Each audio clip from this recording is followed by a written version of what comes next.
Good morning mga katraktor. Ito po na ngayon kung saan ipinagawa nating arado ng ating traktura. So yan mga katraktor. Yan yung mga materials na ilalagay natin. So itong chassis na itong arado sa ating traktura mga katraktor is masyadong manipis.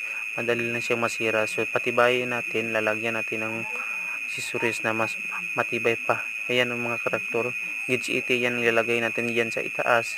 At yung banting naman sa itaas yan ipapalit natin. So yung axle mga katraktor, ilalagay natin yan sa likod ng lipya.